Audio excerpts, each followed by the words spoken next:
First off, this isn't a DCU related project, but I wanted to talk even if briefly about the first teaser of My Adventures with Superman, which is the first Superman animated series since Superman the Animated Series, which ended in the year 2000. That's crazy because this will be the first animated Superman TV show in my lifetime, while Batman has had 3, but even then, Batman hasn't had an animated series in almost 10 years, both of which is kind of crazy. The series looks great, the art style reminds me of Invincible, which I'm feeling like it will be the animated TV show equivalent to what Spider-Verse is to animated movies, meaning a lot of the upcoming comic book superhero TV shows will probably be visually inspired by Invincible because of Invincible's success. I like Superman's design, which is basically the classic suit with some stylizations like an edged S symbol or the darker blue tint designs throughout the suit, which isn't perfect or anything, but it is unique in its own right and I think it looks great. Obviously we haven't seen much, but just based on these 16 seconds, I'm excited, and I would love to see other DC heroes who have never had animated shows like Wonder Woman, who is getting one, and The Flash get animated shows in this universe. This might be the dawn of a new DCAU. Moving on to the DCU, the first trailer for Blue Beetle finally released on April 3rd, and the movie looks great. There has been debate over whether or not Blue Beetle will actually be set in the DCU or not. James Gunn did hint towards this in the Chapter 1 announcement video, but never officially confirmed it. After the trailer was released, just by virtue of being a DC film, James Gunn promoted it and said that the movie is great. Following this, Deadline released an article saying that the word is that Blue Beetle will be incorporated into the DCU. Deadline is definitely reputable, but as far as I'm concerned, considering all the rumors, he's debunked. Unless James Gunn himself confirms this, it isn't confirmed. Thankfully, James Gunn has officially confirmed this in classic James Gunn fashion, liking a tweet.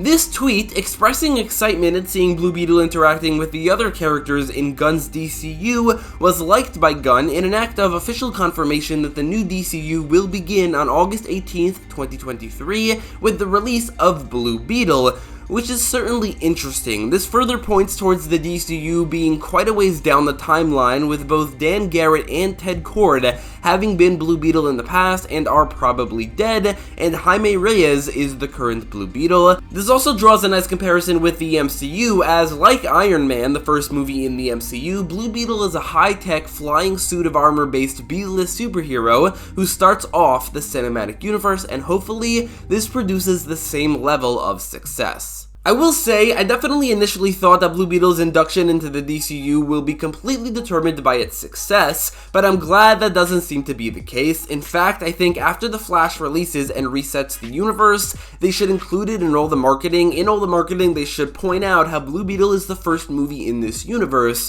which would not only show confidence in this movie and how it's quite important, but it also, I think, might push people to watch it. That being said, while Blue Beetle's success won't determine the character or even the world's inclusion into the DCU, it will determine whether or not there will be sequels and how large Jaime's role will be in this universe. I'm hoping the movie will do well. I think Blue Beetle has the potential to be one of the most important characters in the DC universe, and they might even have a whole Reach-inspired storyline surrounding him in a sequel. When asked for his thoughts about the Kendra Saunders version of Hawkgirl, James Gunn simply said they're good thoughts. Gunn has hinted at Hawkgirl before when he liked a tweet from somebody hoping for 4 female DC heroes to appear in the DCU, including Wonder Woman, Batgirl, Zatanna, and of course, Hawkgirl. It definitely seems to me like Hawkgirl will be appearing at some point in Chapter 1, whether that be as a member of the Justice League only appearing in the Justice League movie, maybe leading her own TV show, or appearing alongside Hawkman in a shared project is completely unknown to me. I think it's definitely possible, but not all that likely, that Aldous Hodge's Hawkman is one of the things that remain from the DCEU, and if true, I would definitely love to see a project featuring him alongside Hawkgirl, and specifically an animated TV show or movie, I think would be what I would like to see. In Creature Commandos news, actor Frank Grillo, who's teased before that he's attached to Creature Commandos, recently confirmed that he's joining the DCU, stating that he felt unsatisfied with Crossbones, his MCU character's screen time, being the reason he's joined the DCU. After this, Scooper Casey Walsh hinted in this tweet that Frank Grillo will be playing Dr. Phosphorus, although he uses an image of Blight instead of Dr. Phosphorus from Batman Beyond, who's the future Batman Beyond Dr. Phosphorus inspired villain, but not exactly Dr. Phosphorus. But regardless, that's what he's teasing. Also included in the tweet is a tease that Rick Flag Sr. will be played by Ron Perlman. Previously, it was assumed that Frank Grillo will be playing Rick Flag Sr., which always felt very weird to me, considering he's only 14 years older than the actor who plays his son Joel Kinnaman,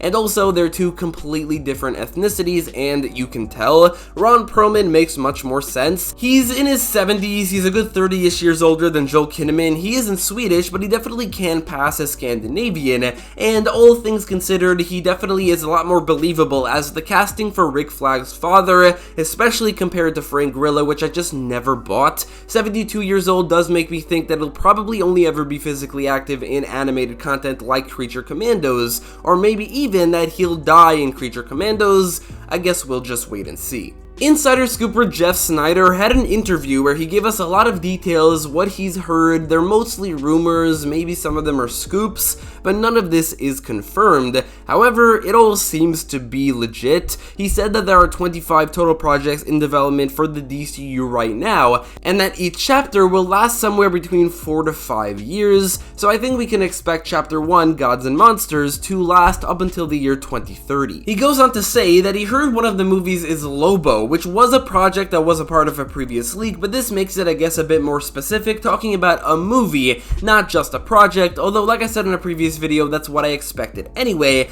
Plus, this is only things that he's heard, he doesn't have any official confirmations. He also goes on to say that the Authority is looking at a 2026 release date and will be the second movie following Superman Legacy, and that Matthew Vaughn is being rumored to direct, which I talked about in a previous video as well, and that DC are looking at very young actors for Superman, saying that he expects somewhere between 22 and 26 years old, which seems too young for me. Like, even 26, that's on the verge of too young, just because he's so close in age to Zolo Mariduena, the actor who's playing Jaime Reyes. It just seems a bit ridiculous to me that Superman and Blue Beetle, and this is the third Blue Beetle, would be that close in age. I think casting a 30-year-old and saying that he's been Superman for around 8 years would make a lot more sense than casting a Superman actor who's that young, unless they say that he is older than he looks because, you know, Kryptonian genes. He would also say that James Gunn is putting a large focus into gaming and to expect some sort of gaming news, but also to expect a new showrunner for Peacemaker Season 2,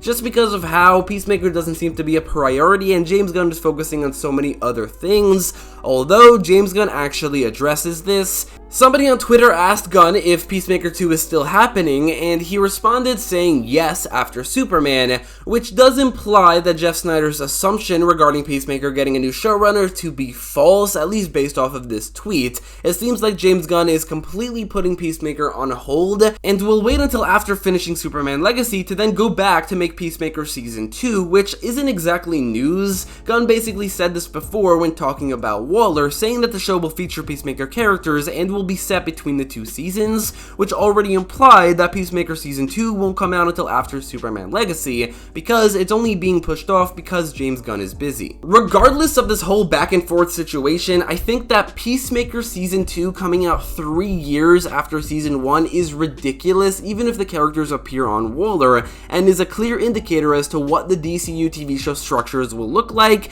with those shows being more like miniseries or the MCU Disney Plus shows, which usually don't get a second season, and if they do, it'll be years later, which is such a movie-oriented approach to television that I think denies television its greatest asset over movies, which is its greater ability to get more emotionally invested in its characters, story, and world. But I understand it works better for a cinematic universe, and maybe they could have the same effect over the course of the cinematic universe, but still, this does leave something to be concerned about. Speaking further on the DCU shows, Gunn was asked if Waller will be out before Superman Legacy, to which he said, if it's done in time, yes. This makes a lot of sense because assuming that the announcement video was in release order, Creature Commandos and Waller being before Superman Legacy would indicate that they will be released sometime before the July 2025 release date of Superman Legacy, but then the DCU reporter presentation leak revealed a timeline-looking graphic where Waller was placed after Superman while Creature Commandos was still placed before,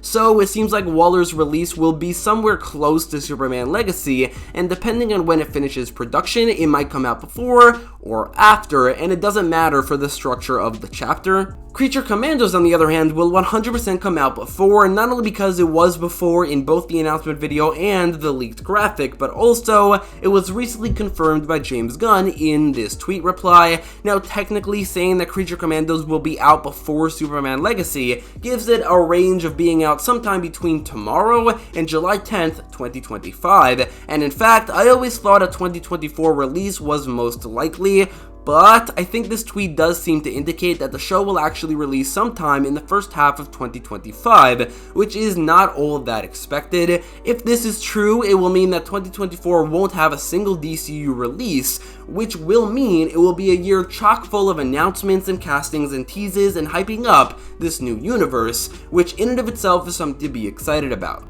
Speaking of announcements, it was officially confirmed, first by James Mangold and then by James Gunn, that Mangold will be both writing and directing Swamp Thing. This is again not surprising, and in fact basically exactly what was expected. On February 1st, the day following the DCU announcements, and therefore the announcement of Swamp Thing, James Mangold posted an image of Swamp Thing based off of this, and now with James Gunn calling Swamp Thing Mangold's passion project, it seems like Mangold was attached from the very beginning. This is great news. Mangold has 2 comic book movies in his repertoire, having directed The Wolverine, which was decent, and then both writing and directing its sequel, Logan, which is arguably one of the best comic book movies of all time. Out of the 2 Wolverine movies, the one Mangold wrote was far better, and going off that, a dark Swamp Thing movie that's written and directed by James Mangold already has a ton going for it. James Gunn also said that there are more creatives attached to certain projects, some of which will undoubtedly be revealed soon. As of right now, out of the 10 confirmed projects, we know that James Gunn will be writing and directing Superman Legacy, and that James Mangold will be writing and directing Swamp Thing, and it's only a matter of time before the other 8 Jameses that will be writing and directing these movies and shows will be confirmed. In an interview with Variety, James Gunn said that he doesn't think the movie, in this case Superman Legacy, would be worth making if it's just a redo of any other Superman adaptation. He goes on to say that in order to thrive as a studio, they need to honor the past of these characters while simultaneously seeing them in a new light, which is definitely a huge positive. There are certain aspects of the DCU, like taking heavy inspiration from the New 52, and then the big stories of each character, The Dark Knight Rises, The Death of Superman, Flashpoint, and then kind of ignoring everything else that I think the DCU has to move away from. And I'm excited for a DC universe that takes inspiration from everything and doesn't just do things we've seen before. That being said, based off of the confirmed projects, they are already doing something we've seen before with The Brave and the Bold, which is based off of the same comic that the animated movie Son of Batman is, and it's seeming like they're leading up to a Superman vs. the Authority movie, which is very similar to the animated movie Superman vs. the Elite. Now yes, everything outside of Batman and Superman is completely new, just by virtue of DC not making a lot of non-Batman and Superman movies, but also, I get it, Batman has had like 50 animated movies, it's hard to find a story that hasn't been adapted in some way, but I'm hoping this statement from Gunn means that The Brave and the Bold will be very different from Son of Batman, maybe having a lot more Bat family members, having completely different villains, and having a very different approach on Damian Wayne, and that the potential Superman vs. the Authority movie will be very different from Superman vs. the Elite, maybe being a bit more two-sided, maybe showing that the Authority has a bit of a point, but in the end, Superman is more righteous. Finally, Gunn talked rather extensively in an interview about the possibility of a crossover between Marvel and DC. He initially was talking about a healthy rivalry between DC and Marvel and how that should breed a healthy competition that leads to the success of both. He'd go on to say that he'd be happy to do a Harley Quinn and Groot movie and that a potential crossover has been discussed. In response to this, Boss Logic posted this artwork of a crossover between Superman and Iron Man with the caption "Worlds Collide," which James Gunn liked on Twitter, although it was Henry Cavill Superman and MCU Iron Man, both of whom are gone, plus 2 arms just touching each other, which I don't know who they belong to. One of them doesn't really look like they belong to anyone, and the other one is like Spider-Man Iron Spider themed. I think this is old artwork, since, I mean, it's Henry Cavill Superman, MCU Iron Man, things of the past. Now, I'll be honest, all of this sounds cool and all, but I really don't think DC should worry about a crossover with Marvel until they figured out their own universe, and even then, this isn't really something I'd ever like to see all that much. DC has so many characters and stories and universes in their own right, as does Marvel, that I'd always rather see DC focus on building more DC and crossing over with other DC properties. That being said, if anyone would bring those two worlds together and successfully, it'd be James Gunn, who's had his hands in both.